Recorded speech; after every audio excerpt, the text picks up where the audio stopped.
राजस्थान की धरती पर एक समय राजा पीपा राज करते थे। वे एक वीर और धर्मप्रिय शासक थे।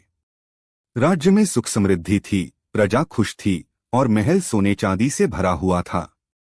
लेकिन राजा पीपा के हृदय में हमेशा एक प्रश्न उठता था। क्या जीवन का सच्चा सुख केवल धन और वैभव में है या इसमें कुछ और गहरा छिपा है? राजा को भीतर से बेचैनी सताने लगी। सोने के महलों में रहते हुए भी उनके मन को शांति नहीं मिल रही थी।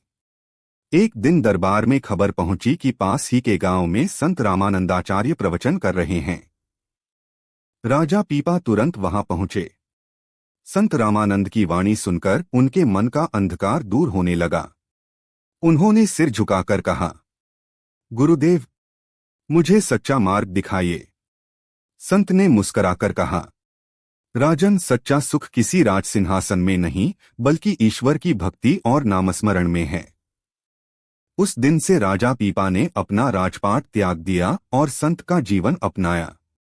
राजा पीपा साधु बनकर गांव-गांव घूमते और हर व्यक्ति से केवल कृष्ण नाम का जाप करने की प्रेरणा देते। लोग उन पर हंसते। राजा होकर भी भिखारी बन गए। लेकिन पीपा जी अडिग रहे। एक बार वे भूखे प्यासे घूम रहे थे। रास्ते में उन्हें लोहे का एक टुकड़ा मिला। उन्होंने मन ही मन कहा, हे प्रभु, यदि तू सच्चा है तो इस लोहे को सोने में बदलकर सिद्ध कर कि तू मेरे साथ है। जैसे ही उन्होंने कृष्ण का नाम लिया, वह साधारण लोहा चमकदार सोने में बदल गया। आसपास खड़े लोग यह चमत्कार देखकर स्तब्ध रह गए। सबके मुंह से निकला, संत पीपा की भक्ति में ही भगवान का साक्षात वास है। लेकिन पीपा जी ने उस सोने को हाथ भी न लगाया। वे बोले, सोना चांदी मेरे लिए मायने नहीं रखते। मेरा खजाना तो केवल कृष्ण का नाम है। धीरे धीरे उनकी भक्ति और चमत्कार की चर्चा पूरे राजस्थान में फैल गई। राजा पीपा को लोग संत पीपा जी कहने लगे।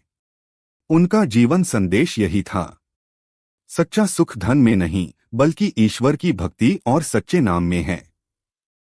राजपाट, वैभव और धन संपत्ति नश्वर हैं, लेकिन प्रभु भक्ति शाश्वत है और वही जीवन को सार्थक बनाती है।